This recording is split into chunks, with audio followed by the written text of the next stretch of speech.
Maman, est-ce que je peux te parler? Bien sûr, ma chérie.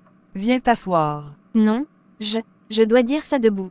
Maman, je te demande pardon. Du fond du cœur, j'ai dit des choses horribles. Je t'ai blessé, je t'ai rejeté, et j'ai aussi offensé Dieu en reniant tout ce que tu m'avais appris. Il n'y a pas d'excuse pour moi.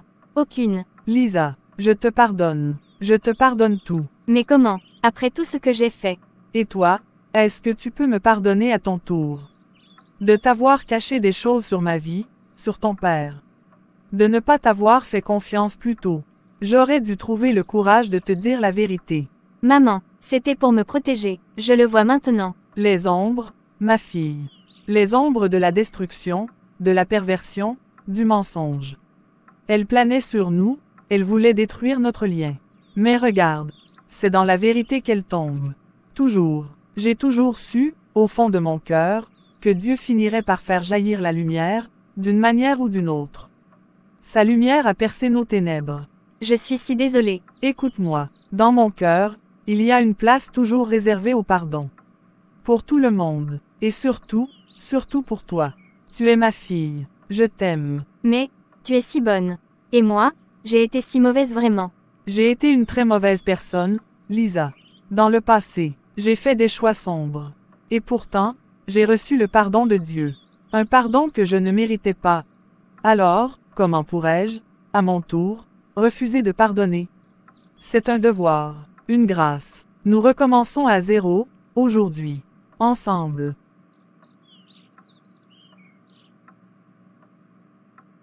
Merci maman. Merci à toi d'être revenu.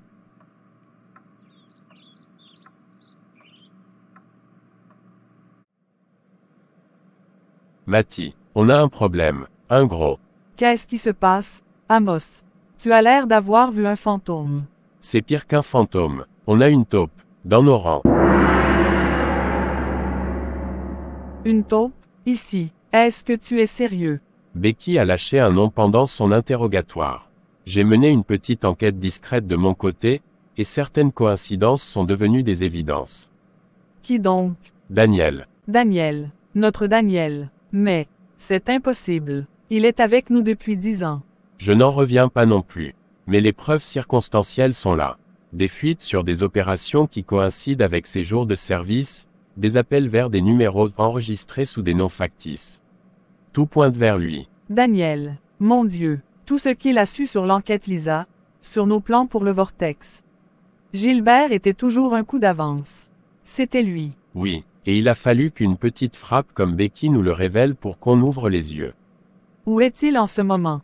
En patrouille de routine, il devrait revenir d'une heure à l'autre. Bien, je vais lui parler. Seul, Matty, non, c'est trop risqué. On devrait suivre la procédure, le convoquer officiellement. Non, Amos, il m'a trahi. Il a mis la vie de ma fille en danger. Il a bafoué son uniforme et notre confiance. C'est à moi qu'il doit des comptes. Je veux le regarder en face et lui demander, pourquoi, avant que les procédures ne l'ensevelissent. D'accord, mais je ne serai pas loin. Et il sera désarmé. Je n'ai pas besoin d'une arme pour ce genre d'entretien, Amos. La vérité sera bien assez lourde à porter. D'accord. Tu as besoin de moi, Matty? J'ai fini la patrouille. Pourquoi, Daniel? Qu'est-ce qui ne va pas? De quoi parles-tu? Becky a tout dit. Je sais tout. Pour Gilbert. Et pour toi. Matty, je ne sais pas de quoi tu parles. Tu as juré de protéger et de servir. Tu as juré d'être du bon côté. Du côté de la loi, de la justice. Du côté des familles qu'on est censé protéger, pas de celles qu'on détruit. Si tu es venu me parler, c'est parce qu'il y a des preuves contre moi. J'ai fait une connerie, Matty. Une grosse connerie. Une connerie. Tu as appelé ça une connerie. Tu as vendu des informations à un criminel qui a failli tuer ma fille. Tu as trahi chaque personne dans ce commissariat. L'argent, c'était pour ma sœur, ses soins. J'étais coincé. Il n'y a pas d'excuse vraiment. Aucune. Mais tu peux faire une dernière bonne action avant d'aller pourrir en prison. Une seule. Ça ne te rachètera pas, mais ça pourrait peut-être sauver d'autres vies. Gilbert, il quitte la ville. Cet après-midi, à 15h, il a un camion qui l'attend au vieux hangar industriel, rue des Marronniers. C'est là qu'il charge sa marchandise et son argent avant de disparaître. Est-ce que c'est tout? C'est tout ce que je sais. Je suis désolé, Matty. Vraiment. Tes remords, tu les garderas pour le juge. Officier Amos. Escortez l'officier Daniel jusqu'à une cellule. Il a des aveux à consigner.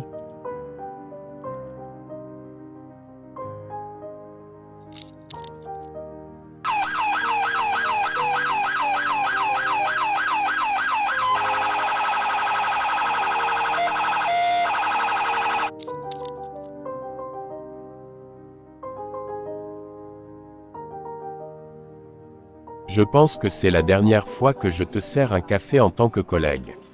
Oh, et pourquoi ça? J'ai signé les papiers ce matin.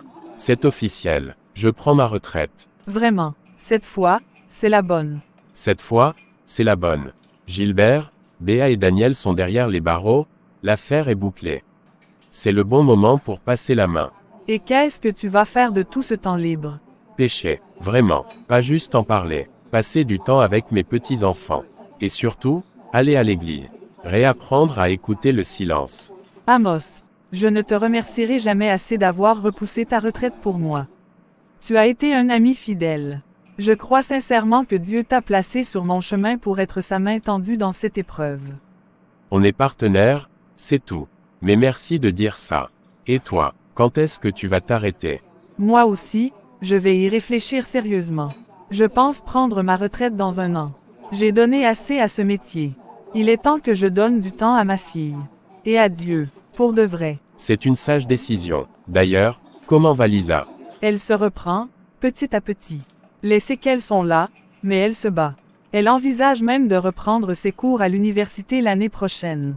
Une autre filière, cette fois. Quelque chose qui a du sens pour elle. Je suis heureux de l'entendre.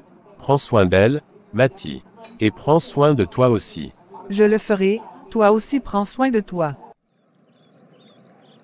C'est étrange. Avant, je n'aurais même pas remarqué toutes ces couleurs.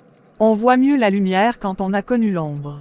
C'est arrivé ce matin, mon acceptation à la fac de psychologie. Lisa, je suis si fière de toi.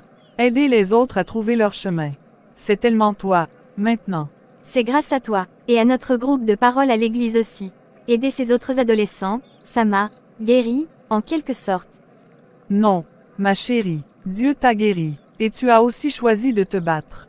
Et toi, le premier jour de ta retraite officielle, ça fait quoi? C'est silencieux, mais c'est un bon silence. Pour la première fois, je n'ai pas à courir. Je peux juste être là, avec toi. Maman, j'ai une idée, j'ai parlé avec le pasteur. Et j'aimerais être baptisée, pour sceller ma nouvelle vie, ma nouvelle alliance avec Dieu. Rien ne me rendrait plus heureuse que cette initiative. C'est la plus belle façon de tourner la page. Ce n'est pas tourner la page, maman. C'est commencer un nouveau livre. Un où nous écrivons l'histoire ensemble. Et pour la première page, j'ai commencé à écrire notre histoire, pour montrer aux autres que même dans les ombres les plus épaisses, une lumière peut jaillir. Je l'appellerai Là où tombent les ombres. Tu es ma plus grande victoire, Lisa. Ma plus grande grâce. Et toi, ma plus grande force. Viens dans mes bras. Il y a trop d'amour dans l'atmosphère. Je sens la présence de Dieu. Et c'est là où tombent toutes les mauvaises ombres. Parce que c'est là que se trouve la vérité. Bon, assez parlé.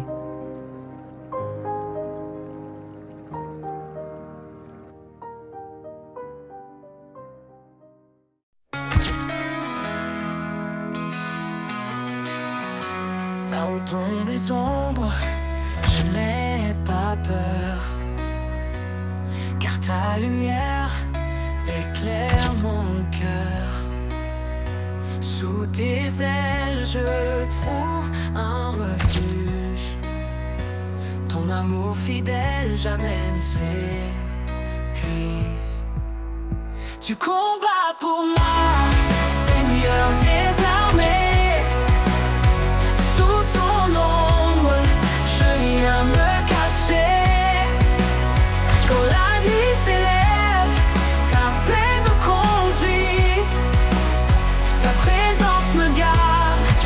Jamais je vis. Les flèches volent, les pièges se dressent. Mais toi, Seigneur, tu brises la détresse.